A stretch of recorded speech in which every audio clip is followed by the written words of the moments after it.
Hello everyone, स्वागत है आप सभी लोगों का एक बार फिर से। आज की वीडियो में बेसिकली हम पढ़ने वाले हैं most important topic lubricant and coolant के बारे में।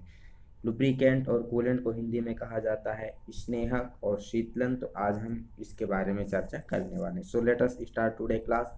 First we are going to discuss about स्नेहक means lubricant, what are the types of lubricant, their important properties and uses.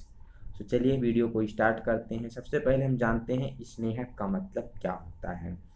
Basically industry में जब भी हम किसी मशीन पे वर्क कर रहे होते हैं तो वहाँ पर बहुत सारे पार्ट होते हैं एक मशीन में। जैसा कि हमने पिछले वीडियो में डिस्कस भी किया था कि कोई भी मशीन है तो कई सारे पार्टों को असेंबल करके बनाई जाती है। उसमें बहुत सारे पार्ट फिक्स होते हैं जो कि एक ही स्थान पे रहते हैं, मूवमेंट नहीं करते। बट उसमें कुछ ऐसे भी पार्ट होते हैं जो कि क्या करते हैं, मूवमेंट करते हैं। वो चाहे किसी भी प्रकार का मोशन हो, सर्कुलर मोशन हो, लीनियर मोशन हो, एंगुलर मोशन हो, क्या करते हैं, एक स्थान से दूसरे स्थान पे वो गति करते रहते हैं। ठीक, इस प्रकार के पार्टों के आपस में चलने से, घूमने से उनके बीच फ्रैक्शन पैदा होती है, घर्षण पैदा होती है।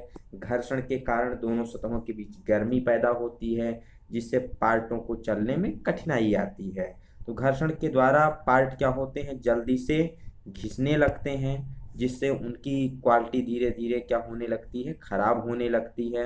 तो इन सभी से बचाने के लिए, उसको घर्षण से बचाने के लिए, रबिंग एक्शन से बचाने के लिए, कि उनके बीच हीट न जनरेट हो, इससे बचाने के लिए उन दो पार्टों के बीच में चिकनाहट युक्त पदार्थ का प्रयोग किया जाता है। कुछ ऐसे पदार्थ प्रयोग किए जाते हैं जिसमें ऑयलीनेस का गुण होता है, चिकने पदार्थ के रूप में प्रयोग किए जाते हैं। इसी को क्या कहते हैं, लुब्रिकेंट कहते हैं। लुब्रिकेंट के प्रयोग करने से क्या होता है, तो इसके प्रयोग करने से घर्षण कम होता है। घर्षण कम होगा तो जाहिर सी बात है उनके बीच हीट कम जनरेट होगी, ऊष्मा कम उत्पन्न होगी और पार्ट आसानी से गति करते रहेंगे। पार्ट में बियर और टियर बहुत कम होगा। So next one is lubricant के क्या क्या एडवांटेज हैं, उसके बारे में डिस्कस कर लेते हैं। तो पूछा जाता है कि लुब्रिकेंट क्या होता है। लुब्रिकेंट हम कहाँ प्रयोग करते हैं, मशीनों के चलने पर घर्षण के कारण उत्पन्न होने वाली जो हानियां होती हैं उनको कम करने के लिए, उनको दूर करने के लिए जो पदार्थ प्रयोग किए जाते हैं उसी को लुब्रिकेंट या हिंदी में स्नेहक कहते हैं। चीज़ क्लियर होना चाहिए कि लुब्रिकेंट का प्रयोग कहाँ करते हैं, जहाँ मशीन के दो पार्ट चलते हैं उनके बीच आपस में घर्षण होती है, उनके कारण गर्मी उत्पन्न होती है, तो उसको दूर करने के लिए हम बेसिकली लुब्रिकेंट का प्रयोग करते हैं। इसके एडवांटेज क्या क्या है, तो सबसे पहले लुब्रिकेंट के प्रयोग से मशीन पार्ट स्मूथ व तेज चलते हैं, कि उनके बीच एक पतली सी फिल्म टाइप रहेगी जिससे घर्षण वगैरह बहुत कम होगा। तो पार्ट वेरी स्मूथली मूवमेंट करते रहेंगे और तेजी से चलते रहेंगे। नेक्स्ट वन, इसके प्रयोग से मशीन की उत्पादन क्षमता बढ़ती है।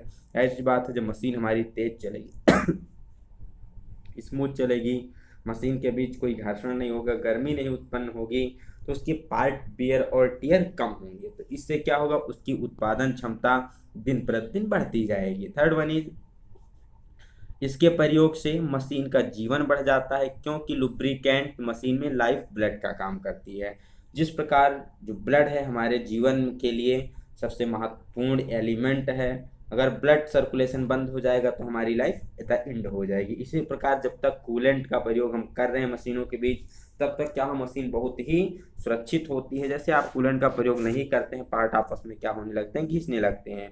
आपने एग्जाम्पल देखा होगा चैन और स्प्रॉकेट में, जब चैन एक दूसरे स्प्रॉकेट पे घर्षण करती है तो जब काफ़ी समय बाद हम उसमें कूलेंट का प्रयोग नहीं कर रहे होते हैं, लुब्रिकेंट का प्रयोग नहीं करते, तो क्या होता है कि उनके जो पार्ट होते हैं बहुत तेज आवाज़ करने लगते हैं जब चैन साइकिल पर या मोटरसाइकिल पर चलती है, जिससे उनकी क्षमता भी धीरे धीरे खत्म हो जाती है और हमें एक दिन चैन को बदलवाना ही पड़ता है।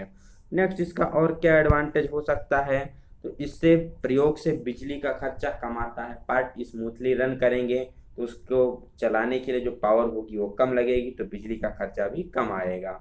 लुब्रिकेंट के प्रयोग से मशीन की शुद्धता भी बनी रहती है, पार्ट में और कोई डिस्टरबेंस नहीं होता, तो काफ़ी एक्यूरेसी भी बनी रहती है।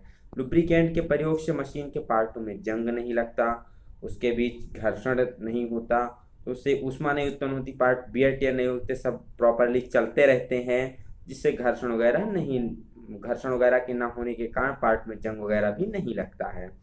मशीन पार्टों की आपसी रगड़ से उत्पन्न गर्मी को शांत करते हैं, जो भी आपस में स्लाइड कर रहे होते हैं, मोशन कर रहे होते हैं, उनके पास जो गर्मी होती है उनको क्या करता है, ये लुब्रिकेंट दूर करने का काम करता है। इनके प्रयोग से मशीन पार्टों को गर्म होने से बचाया जा सकता है और साथ ही साथ इनके प्रयोग से पार्ट भी काफी कम खींचते हैं। तो कुछ एडवांटेज थे बेसिकली लुब्रिकेंट के। अब next we are going to discuss types of lubricant. Lubricant basically कितने प्रकार के होते हैं और इन किस किस कैटेगरी में इनको डिवाइड किया गया है। सबसे पहले आते हैं लिक्विड लुब्रिकेंट, जो कि बेसिकली लिक्विड अवस्था में पाए जाते हैं, जैसे तेल वगैरह हो गए। अर्ध ठोस लुब्रिकेंट, जो कि सॉलिड और लिक्विड के बीच की कड़ी होती है, जिसे सेमी सॉलिड कहते हैं। ग्रीस वगैरह इस कैटेगरी में आते हैं। सॉलिड लुब्रिकेंट, ग्रेफाइट वगैरह इस कैटेगरी में रखे जाते हैं। तो वन बाय वन करके हम सबको डिस्कस करने वाले हैं। तो all of first we are going to discuss liquid lubricant. Liquid lubricant जिसे हिंदी में कहा जाता है तरल स्नेहक।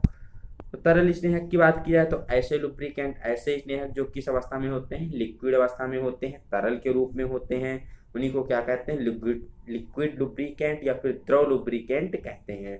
इनका प्रयोग सबसे ज्यादा किया जाता है क्योंकि ये प्रयोग करने में काफी ज्यादा आसान होते हैं। जितने भी तेल वगैरह हैं ये किसके अंतर्गत आते हैं, लिक्विड लुब्रिकेंट के अंतर्गत आते हैं। लिक्विड लुब्रिकेंट को भी फर्दर 3 कैटेगरी में डिवाइड किया गया है। पहला होता है वेजिटेबल ऑयल, सेकंड होता है mineral oil, third one animal oil. तो इनको भी जान लेते हैं। वेजिटेबल ऑयल क्या है, तो वेजिटेबल ऑयल को हिंदी में कहते हैं वनस्पति तेल। तो बेसिकली तेल सब्जियों, फलों और पेड़ पौधों के बीजों से जो तेल निकाले जाते हैं उसी को वनस्पति तेल के नाम से जानते हैं। एग्जाम्पल कौन कौन सा हो गया वेजिटेबल ऑयल का, तो वेजिटेबल ऑयल का एग्जाम्पल देखा जाए तो सरसों का तेल हो गया, मस्टर्ड ऑयल, नारियल का तेल, अरंडी का तेल, जैतून का तेल, अलसी का तेल। ये सब कौन से एग्जाम्पल हैं, तो बेसिकली किसके एग्जाम्पल हैं, लिक्विड लुब्रिकेंट के, और उसके अंतर्गत वेजिटेबल ऑयल के एग्जाम्पल हैं। अब लिक्विड लुब्रिकेंट में वेजिटेबल ऑयल भी 2 प्रकार के होते हैं, एक होते हैं सूखने वाले और एक होते हैं ना सूखने वाले। तो सूखने वाले का मतलब क्या है, ये बहुत जल्दी सूख जाते हैं, ड्राई हो जाते हैं। तो इस प्रकार के तेल कम तापमान पर ही उड़ जाते हैं, मीन्स ज्यादा समय तक ये कार्य नहीं करते हैं, जैसे जैसे बहुत कम तापमान पे ये क्या होते हैं, उड़ने लगते हैं। मतलब ये चिकनाहट को खत्म कर देते हैं, इनकी जो चिकनाहट होती है धीरे धीरे खत्म हो जाती है और दूसरे तेलों को सुखाने के लिए इसका प्रयोग किया जाता है। मीन्स कोई और तेल को भी अगर हमें ड्राई करना, सुखाना है तो इस प्रकार के तेलों का प्रयोग किया जाता है। इसमें एग्जाम्पल पूछा जाता है, जो तारपीन का तेल है वो कैसा तेल है, तो ये ड्राइंग ऑयल के अंतर्गत रखा गया है, सूखने वाले तेलों के अंतर्गत ये रखा जाता है। So coming to next one, that is non drying oil. ना सूखने वाले तेल कौन से होते हैं, तो इस प्रकार के तेल जल्दी नहीं सूखते, मीन से काफ़ी अधिक तापमान तक कार्य करते रहते हैं। इसमें चिकनाहट का गुण अधिक होता है। इसके अंतर्गत सरसों के तेल, नीम के तेल, अरंडी का तेल, नारियल का तेल, ये सभी किसके अंतर्गत आते हैं, तो ये नॉन सूखने वाले तेलों के अंतर्गत, नॉन ड्राइंग तेल के अंतर्गत आते हैं। कौन कौन से, नीम, सरसों, अरंडी, नारियल। सूखने वाले में तारपीन का तेल। जब इन्हें 2 पार्टों के बीच में प्रयोग किया जाता है तो क्या करते हैं, उनके बीच एक पतली सी परत का निर्माण कर लेते हैं और काफी समय तक आसानी से उसमें कार्य करते रहते हैं। आमतौर पर जो वनस्पति के तेल होते हैं जब ये पार्ट के साथ प्रयोग किए जाते हैं तो ये काफी ज्यादा धुआं छोड़ते हैं, इसलिए इसका प्रयोग दूसरे तेलों के साथ मिलाकर किया जाता है। मीन्स इसे हम अकेले प्रयोग नहीं करते हैं, इसके साथ कुछ और मिक्सचर मिला करके फिर इसका हम प्रयोग करते हैं। Coming to next one, that is animals oil. जानवरों के चर्बी से जो ऑयल प्रयोग किए जाते हैं एनिमल फैट ऑयल भी कहते हैं। इस प्रकार के तेल जानवरों की चर्बी व खुरों के नाखूनों से निकाले जाते हैं, जैसे सुअर का तेल जिसे हम लॉर्ड ऑयल कहते हैं, टैलो ऑयल, मछली का तेल। इन तेलों में चिकनाहट काफ़ी अधिक होती है। इनका प्रयोग भी अधिकतर दूसरे तेलों के साथ मिलाकर किया जाता है। इनका प्रयोग ऐसे स्थानों पर करते हैं जहां पर भारी व हल्की मशीनों में काम करना होता है। भारी मशीनों पर भी प्रयोग कर सकते हैं इनका और हल्की मशीनों पर भी प्रयोग कर सकते हैं। तो एनिमल्स ऑयल क्या होते हैं, बेसिकली किससे प्राप्त किए जाते हैं एनिमल्स ऑयल, तो ये फैट से प्राप्त किए जाते हैं, जानवर की चर्बी खुर से प्राप्त किए जाते हैं। एग्जाम्पल इसमें कौन कौन सा है, मछली का तेल, सुअर का तेल जिसे लॉर्ड ऑयल कहा जाता है, टैलो ऑयल। तो ये सभी किसके एग्जाम्पल हैं, एनिमल फैट ऑयल के एग्जाम्पल हैं जो कि बेसिकली जानवरों से प्राप्त किए जाते हैं। नेक्स्ट वन इज खनिज तेल जिसे हिंदी मिनरल ऑयल के नाम से जाना जाता है। ये तेल पृथ्वी में से खनिजों के रूप में मिलते हैं। इन्हें शुद्ध करके कई प्रकार के तेल बनाए जाते हैं। जो मिनरल ऑयल होते हैं पृथ्वी के अंदर से निकाले जाते हैं खनिज के रूप में, जिन्हें फिर हम फर्दर उसको संशोधित करके क्या करते हैं, उससे कई प्रकार के तेल निकालते हैं। जैसे कि इसके अंतर्गत पेट्रोल हो गया, डीजल हो गया, मिट्टी का तेल हो गया, मोबी ऑयल हो गया। तो ये सभी किसके अंतर्गत आते हैं? खनिज तेलों के अंतर्गत आते हैं, मिनरल तेल के अंतर्गत आते हैं। ठीक, तो मिनरल ऑयल का एग्जाम्पल पूछा जाए तो क्या हो जाएगा? पेट्रोल, डीजल, मिट्टी का तेल, मोबी ऑयल, ये सभी किसके एग्जाम्पल हो जाते हैं? तो ये सभी खनिज तेलों के एग्जाम्पल हो जाते हैं। So coming to the next one, that is semi liquid lubricant. अब लिक्विड लुब्रिकेंट के बाद हम लोग पढ़ने वाले हैं सेमी लिक्विड लुब्रिकेंट के बारे में। कभी कभी इसमें एक और कैटेगरी पूछ ली जाती है, जो चौथी कैटेगरी होती है, जिसे हम कहते हैं सिंथेटिक ऑयल। तो सिंथेटिक ऑयल के अंतर्गत आते हैं बेसिकली कृत्रिम विधि द्वारा, आर्टिफिशियल मेथड द्वारा बनाए जाते हैं। इसके अंतर्गत सिंथेटिक एस्टर या फिर सिलिकॉन हो गया, ऑर्गेनो फॉस्फेट हो गया, ये सभी जो एस्टर वगैरह होते हैं बेसिकली ये सिंथेटिक ऑयल के अंतर्गत आते हैं। इनका प्रयोग, सिंथेटिक ऑयल का प्रयोग कहाँ किया जाता है? तो इनका प्रयोग काफ़ी उच्च गति पर व उच्च ताप पर प्रयोग किया जाता है। जैसे जो हवाई जहाज के इंजन वगैरह में जो तेल प्रयोग किए जाते हैं वो सिंथेटिक तेल होते हैं। कौन कौन से? Synthetic esters, silicone, organophosphate ester, ये सभी किसके अंतर्गत आते हैं? ये सभी सिंथेटिक ऑयल के अंतर्गत आते हैं। Next one, semi liquid lubricant. इस प्रकार के जो लुब्रिकेंट होते हैं अर्ध ठोस अवस्था में होते हैं, थोड़ा सा मीन्स लिक्विड भी होता है, थोड़ा सा सॉलिड भी होता है। इस सॉलिड और लिक्विड के बीच की एक कड़ी होते हैं। ठीक, अर्थात यह ताप लगने पर पिघल जाते हैं और वैसे अर्ध ठोस अवस्था में होते हैं। मीन्स अगर इन्हें थोड़ा गर्म किया जाए तो क्या हो जाएंगे? ये पिघल जाएंगे, लिक्विड का रूप ले लेंगे। इसमें चिकनाहट का गुण काफ़ी अधिक होता है तथा इनकी जो परत होती है जब दो पार्टों के बीच में डाली जाती है तो काफ़ी लंबे समय तक कार्य करती है। इनकी जो विस्कोसिटी होती है बहुत ही अच्छी होती है। सेमी लिक्विड का अगर एग्जाम्पल पूछा जाए एग्जाम्पल में, तो सबसे ज़्यादा ग्रीस के बारे में पूछा जाता है कि ग्रीस किस प्रकार का लुब्रिकेंट है। तो ये एक सेमी सॉलिड लुब्रिकेंट का एग्जाम्पल है, आपको याद रखना है। ये तेल और सोडियम, कैल्शियम, एल्युमिनियम के साथ मिलाकर बनाई जाती है। जो ग्रीस वगैरह होती कैसे बनाई जाती है? तेल को सोडियम या फिर कैल्शियम या फिर एल्युमिनियम के साथ मिलाकर प्रयोग करते हैं। इसे साबुन की तरह बनाया जाता है, जैसे साबुन वगैरह बनाए जाते हैं सेम इसी प्रकार से ग्रीस का निर्माण किया जाता है। इसमें तेल गाढ़े होकर ग्रीस का रूप ले लेते हैं। मीन जब उसे हम एल्युमिनियम और कैल्शियम के साथ, सोडियम के साथ मिलाते हैं तो तेल क्या होते हैं? गाढ़े होकर साबुन की तरह क्या होते हैं? अर्ध ठोस के रूप में आ जाते हैं। तो उसी को क्या कहते हैं? ग्रीस कहते हैं। ठीक है, और जो जिसमें साबुन की मात्रा अधिक होती है उसे कठोर ग्रीस कहा जाता है, और जिसमें साबुन की मात्रा कम होती है उसे सॉफ्ट ग्रीस के नाम से जानते हैं। जैसे जैसे साबुन की मात्रा, सोप की मात्रा ज़्यादा होती जाती है, ग्रीस क्या होती जाती है? हार्ड होती जाती है। तो सॉफ्ट ग्रीस का प्रयोग मशीन पार्टों के लुब्रिकेशन के लिए किया जाता है। जहाँ पर जो मशीन पार्ट आपस में स्लाइडिंग कर रहे होते हैं, रोटेट कर रहे होते हैं, वहाँ पर लुब्रिकेशन के लिए सॉफ्ट ग्रीस का प्रयोग किया जाता है। इसे बेसिकली ग्रीस कप में या ऑयल कप में भरकर प्रयोग किया जाता है। इसे वहीं प्रयोग करते हैं जहाँ तेल ज़्यादा देर पार्ट में टिका नहीं रह सकता। मीन्स जहाँ पर तेल काफ़ी समय तक कार्य नहीं कर पाता, टेम्परेचर अधिक होता है, वहाँ पर बेसिकली इसका प्रयोग किया जाता है सॉफ्ट ग्रीस का। और जो हार्ड ग्रीस होती है इसका अधिकतर प्रयोग कटिंग टूल जैसे tap, die, milling cutter, lathe tool bit को लंबे समय तक रखने के लिए किया जाता है। जो भी कटिंग टूल वगैरह होते हैं, टैप, डाई, मिलिंग, या इन सब के साथ किसका प्रयोग किया जाता है? इनके जीवन काल को बढ़ाने के लिए, बेसिकली लंबे समय तक रखने के लिए, इनको स्टोर करने के लिए प्रयोग किया जाता है हार्ड ग्रीस का। ठीक, जिसमें साबुन की मात्रा काफ़ी अधिक होती है।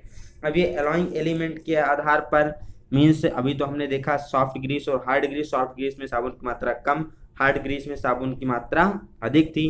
अब हम देखने वाले हैं इसके एलॉइंग एलिमेंट के आधार पर, सोडियम, एल्युमिनियम, कैल्शियम के आधार पर ये कैसे डिवाइड किए जाते हैं और किसका प्रयोग कहाँ पर किया जाता है, ये एग्जाम में पूछा जाता है। तो first one, sodium base grease, मतलब जिसमें सोडियम और ऑयल को मिलाकर बनाया जाता है, ये सोडियम बेस ग्रीस कहते हैं। इसका प्रयोग अधिक गति पर चलने वाली मशीनों के पार्टों में किया जाता है। जहाँ पर मशीनें काफ़ी अधिक स्पीड पर चल रही होती हैं, वहाँ पर जो ग्रीस प्रयोग की जाती है वो सोडियम बेस्ड ग्रीस होती है। Next one is calcium based grease, जो कैल्शियम और ऑयल को मिलाकर बनाई जाती है। इसका प्रयोग बेसिकली कम गति पर चलने वाले पार्टों के लिए किया जाता है, जहाँ पर मशीन के दो पार्ट काफ़ी स्लो मोशन हल्के गति पर गति कर रहे होते हैं, वहाँ पर कैल्शियम बेस्ड ग्रीस का प्रयोग किया जाता है। Next one is aluminium based grease, तो इसका प्रयोग ज़्यादातर लंबाई में आगे पीछे स्लाइड करने वाले पार्टों के लिए किया जाता है, जहाँ पार्ट रोसिप्रोकेटिंग मोशन कर रहे होते हैं, सेपर वगैरह हो गया। तो यहाँ पर जो आगे पीछे स्लाइड करने वाले पार्ट होते हैं, स्लाइडिंग पार्टों में एल्युमिनियम बेस्ड ग्रीस का प्रयोग किया जाता है। और जो हार्ड ग्रीस थी हमने पहले ही डिस्कस कर लिया था कि जो तेज धार वाले मिलिंग कटर्स वगैरह हो गए, उनको लंबे समय तक जंग से बचाने के टूल को जंग से बचाने के लिए हार्ड ग्रीस का प्रयोग किया जाता है। So finally coming to the next one, and that this is the last one, that is solid lubricant। Exam में इनके भी एग्जाम्पल पूछे जाते हैं, कई सारे आपको एग्जाम्पल दे दिए जाते हैं, पूछा जाता है, लेकिन में से कौन सा सॉलिड लुब्रिकेंट ठोस स्नेहक का उदाहरण, तो आप वहाँ पर बताना होता है। तो इस प्रकार की जो स्नेहक होते हैं ठोस रूप में मिलते हैं, इनका प्रयोग वहाँ पर किया जाता है जहाँ मशीन पार्टों में घर्षण के कारण उत्पन्न तापमान में दूसरे स्नेहक अपनी परत नहीं बना पाते। मीन्स जहाँ पर दूसरे स्नेहक काम नहीं करते, उनकी परत लंबे समय तक नहीं कार्य कर पाती है, वहाँ पर सॉलिड लुब्रिकेंट का प्रयोग किया जाता है। जैसे मोस्ट इम्पोर्टेंट उदाहरण इसमें आता है ग्रेफाइट का, सबसे ज़्यादा यही पूछा जाता है ग्रेफाइट किस प्रकार का लुब्रिकेंट, तो एक सॉलिड लुब्रिकेंट का एग्जाम्पल है। जो ग्रेफाइट को ठोस लुब्रिकेंट के रूप में सबसे अधिक प्रयोग किया जाता है। इसके बाद अगर और एग्जाम्पल पूछा जाए तो mica, talc, soap stone, French chalk या बैक्स, जिसे मोम भी कहा जाता है, ये सभी किसके एग्जाम्पल हैं, तो ये सब सॉलिड लुब्रिकेंट के एग्जाम्पल हैं। तो आपको 2-3 याद में रखना है, जैसे graphite, mica, soap, wax, talc, ये सभी किसके हैं, सॉलिड लुब्रिकेंट के अंतर्गत आते हैं। इसका प्रयोग अकेले भी कर सकते हैं या फिर इसको तेल या ग्रीस के साथ मिला करके भी प्रयोग किया जा सकता है। ठीक, तो इनके प्रयोग करने से मशीन पार्ट में घर्षण के कारण उत्पन्न ताप व दबाव को हम काफ़ी अधिक नियंत्रित कर ले जाते हैं। ठीक है, तो ये सभी एग्जाम्पल आपके एग्जाम में पूछे जा सकते हैं, तो इसको ध्यान में रखना है। So next coming to the properties और we can say characteristics of lubricant. तो एक लुब्रिकेंट होते हैं, इसमें कौन कौन सा गुण पाया जाता है, अब हम बेसिकली उसके बारे में डिस्कस करने वाले हैं। तो एक अच्छे लुब्रिकेंट की कौन कौन सी विशेषताएं होनी चाहिए। सबसे पहला उसमें विशेषता होती है ऑयलीनेस की। ठीक, ऑयलीनेस क्या होता है, उसको जो चिकनाहट होता है, चिकनापन होता है, उसी को क्या कहते हैं, ऑयलीनेस कहते हैं। एक अच्छी प्रकार के लुब्रिकेंट वही है जिसमें चिकनाहट, ये तैलीयपन का गुण होता है। जब वो चिकना होगा तभी क्या होगा, पार्ट आपस में स्मूथ से चलेंगे। तो अच्छे लुब्रिकेशन में ऑयलीनेस का गुण होना बहुत जरूरी है। इस गुण के कारण वह पार्टों के बीच टिका रह पाता है और पार्टों की मैचिंग सरफेस को चिकनाहट प्रदान करता है। इससे पार्ट काफ़ी कम घिसते हैं और इसके कारण ही ये मेटल पर तेल की परत को छोड़ता है। ये गीलापन व फिसलापन प्रदान करने वाला सबसे प्रमुख कारण होता है। जिस लुब्रिकेंट में ऑयलीपन का गुण बढ़िया होता है वो लुब्रिकेंट काफ़ी अधिक समय तक कार्य करता रहता है। तो लुब्रिकेंट में ऑयलीपन का गुण होना बहुत ही आवश्यक है। Next one is most important viscosity. सबसे ज़्यादा एग्जाम में पूछा जाने वाला क्वेश्चन लुब्रिकेंट से विस्कोसिटी ही पूछा जाता है। सबसे महत्वपूर्ण गुण लुब्रिकेंट का कौन सा होता है, तो विस्कोसिटी होती है। यह तेल के गाढ़ेपन को दर्शाती है, कोई तेल कितना अधिक गाढ़ा या कितना पतला है, ये किसके द्वारा पता चलता है, तो इसको विस्कोसिटी के द्वारा ही पता चलता है। इसके गुण से लुब्रिकेंट के बहने संबंधी जो रुकावट होता है उसका पता लगता है। विभिन्न तापमानों पर लुब्रिकेंट का बहाव कितना है, ये बेसिकली किसके द्वारा पता चलता है, तो विस्कोसिटी के द्वारा ही पता चलता है। जो तेल पतला होगा उसकी विस्कोसिटी उतनी ही कम होगी। ठीक, और जो तेल गाढ़ा होगा उसकी विस्कोसिटी उतनी ही अधिक होगी। तो हम कह सकते हैं विस्कोसिटी क्या है, तो ये तेल के गाढ़ेपन को दर्शाती है कि कोई तेल कितना गाढ़ा है या कितना पतला है। जो जितना पतला होगा विस्कोसिटी कम होगी, जो जितना गाढ़ा होगा उसकी विस्कोसिटी अधिक होगी। इसको कैसे दर्शाते हैं, तो इसे बेसिकली नंबरों के द्वारा दर्शाया जाता है, जो कि 145 से 3500 नंबर तक के होते हैं। जहाँ पर मशीन पार्टों का तापमान काफ़ी अधिक रहता है वहाँ पर अधिक विस्कोसिटी नंबर के तेल का प्रयोग किया जाता है। और इसको जांचने के लिए, विस्कोसिटी का पता लगाने के लिए विस्कोसिटी मीटर का प्रयोग किया जाता है। ये भी एग्जाम में कई बार पूछा गया है कि विस्कोसिटी को किसके द्वारा जांचा जाता है, तो विस्कोसिटी को विस्कोसिटी मीटर के द्वारा जांचा जाता है। इसके कारण यह बेयरिंग सरफेस के स्क्वेनिंग के लिए उच्च दाब सहन कर सकता है। जितनी ज़्यादा विस्कोसिटी होगी उतनी ज़्यादा उच्च तापमान पर, उच्च दाब पर लुब्रिकेंट कार्य कर पाता है। So after coming that, after viscosity we are coming on flash point. Flash point क्या होता है? तो तेल के तापमान का वह बिंदु जिस पर वह भाप बनकर उड़ना शुरू कर देता है उसी को फ्लैश पॉइंट कहते हैं। हर एक ऑयल है तो उसकी एक सीमा है कि वो कितने तापमान तक अपने आप को बनाए रख सकता है। जब उसका तापमान काफ़ी ज़्यादा हो जाएगा तो क्या करेगा, धीरे धीरे वो आग को पकड़ना चालू कर देता है और धीरे धीरे मतलब वो उड़ने लगता है। तो यही बेसिकली हमें फ्लैश पॉइंट और फायर पॉइंट के द्वारा पता चलता है। तो फ्लैश पॉइंट क्या होता है?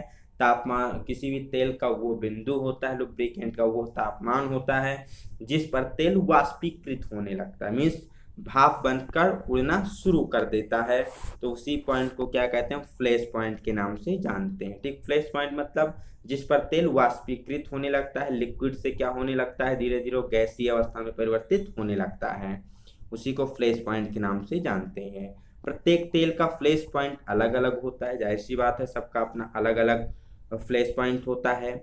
इसके लिए इसलिए बेयरिंग में प्रयुक्त लुब्रिकेंट का फ्लैश पॉइंट बेयरिंग के तापमान से अधिक होना चाहिए ताकि आग ना लग सके। इसलिए जो हम बेयरिंग वगैरह के बीच तेल प्रयोग करते हैं, वहाँ पर जो भी लुब्रिकेंट का प्रयोग करते हैं वो हमें सबसे पहले सिक्योर कर लेना चाहिए कि जो बेयरिंग का तापमान है, जिस तापमान पे बेयरिंग बियर आउट होने वाली है, उससे अधिक फ्लैश पॉइंट उस लुब्रिकेंट का होना चाहिए जिससे कि वो फायर को पकड़ ना सके और उसके बीच क्या है, आग ना लग सके उसमें और कार्य करता रह सके इफिशियंटली। इसके लिए ज़रूरी है कि और लुब्रिकेंट का फ्लैश पॉइंट बेयरिंग के तापमान से अधिक होना चाहिए। Coming to next one, that is most important, fire point. Flash point, fire point, pour point, ये तीनों बहुत ज़्यादा पूछे जाते हैं, आपको क्लियर होना चाहिए। फ्लैश पॉइंट पे वाष्पीकृत होता है, फायर पॉइंट पर आग पकड़ लेता है। तो यह तापमान जिस पर तेल आग पकड़ लेता है, जलने लगता है, वो क्या होता है, जलता रहता है, उसी को क्या कहते हैं, फायर पॉइंट के नाम से जानते हैं। जिस ताप पर तेल आग पकड़ ले और जलता रहे उसी को क्या कहते हैं, फायर पॉइंट के नाम से जानते हैं। ये फ्लैश पॉइंट से 15 डिग्री से 20 डिग्री फ़ारेनहाइट अधिक होता है। ठीक, जो फ्लैश पॉइंट है उसको जब हम और अधिक ऊष्मा देते रहते हैं तेल को, तब जब वो फ्लैश पॉइंट से 15 से 20 डिग्री सेल्सियस अधिक हो जाता है तब वो फायर कैच कर लेता है और जलने लगता है।